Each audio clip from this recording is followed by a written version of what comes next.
Hello again, I'm Rodney Reynolds and welcome to another video review. Today I'm looking at the NZXT Source 210 Elite case. Now this is a pretty plain looking box, but it does have a picture of the product on it, as well as features and specifications about it. This of course is not important if you are buying it online, but if you are picking it up in store, well, it might help you. Now this case is available in two different colors, black, which I like, but you can also get it in white. And you can see that the overall styling of the case, well, it's pretty plain. I kind of like a plain case, to be honest. Nice lines, not too bad at all, considering that this is in a budget category. At the top, they include one 140 millimeter exhaust fan, and you have the option here as well of installing 140 millimeter fans or 120 millimeter fans. Now I believe you should be able to fit a radiator, a large one here at the top. Conveniently located at the front, top right, are the audio jacks, headphone and microphone jack, as well as a USB 3 port and a USB 2 port. Now they include 3 external 5¼ inch drive bays, and here's the power button and reset button. Now the front panel kind of looks like it's aluminum, but it's not. It's plastic, and to remove it, all you need to do is pull at the bottom. You can install 2 optional 120 millimeter fans at the front as well. Note that the front panel has all kinds of ventilation, and that's to allow the front fan or fans to intake cool air, but they do not include a dust filter. The left side panel is pretty plain, except you can install an optional 120 millimeter or 140 millimeter fan. Now the right side panel is completely plain. At the back of the case, here is where the motherboard's I/O shield plate gets installed. They include a 120 millimeter exhaust fan. There are a number of punch outs, one at the top for cables to pass through, and 2 more here for water cooling tubes to pass through.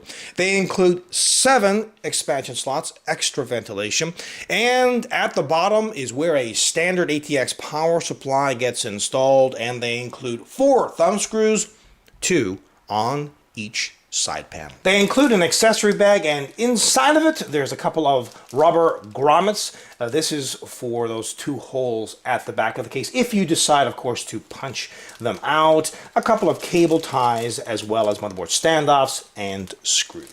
Now this is a mid-sized tower case, but as you can see, there's plenty of room to work on the inside. Unfortunately, the motherboard tray is not removable, but they include a large hole on the motherboard tray for the cooler's retention plate. This is an enormous time saver, as well as plenty of cable management holes, and there's lots of space behind the motherboard tray, so you can route your cables back there. It's best to have as many cables as you can behind the motherboard tray, because not only does it look fantastic, it will improve airflow inside of the case. And would you look at this, every single drive bay has a toolless design. Remember, you have 3 5¼ inch drives at the top and 8 internal 3½ inch drives. Now they might not include a lot of fans with this case, but to be honest, a lot of people just rip out the stock fans and put in their own fans anyway. And speaking of fans, well, you can install another optional 120 millimeter fan at the bottom of the case. Now if you're worried that you can't fit a long video card and a high CPU cooler in this case, don't be. Now you've got a few options here when it comes to a video card, because if you have hard drives installed right here, for example, they will push out and interfere with the video card. But if you do not have a 3½ inch drive or drives installed where it meets the video card, you can fit a video card that's up to 330 millimeters in length. Now if you have a 3½ inch drive installed, you can fit a video card up to 230 millimeters in length, and you can fit a CPU cooler that's up to 160 millimeters in height. There are 4 plastic feet at the bottom. Now let's have a listen to the stock cooling.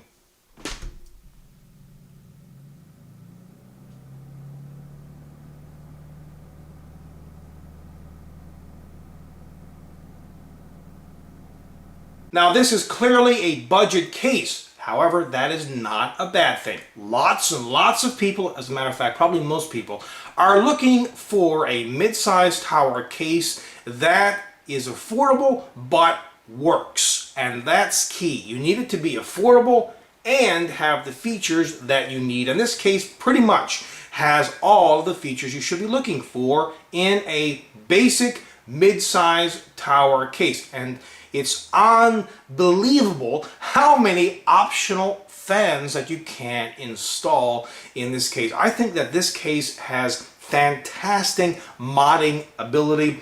You should be able to fit a large radiator at the top, but price point here is key, and I think that is what will attract a lot of people. And also remember that it comes in white, so if you like white cases and you still want it to be affordable, well, this might be an option for you. But overall, this is a great product. Until next time, take care.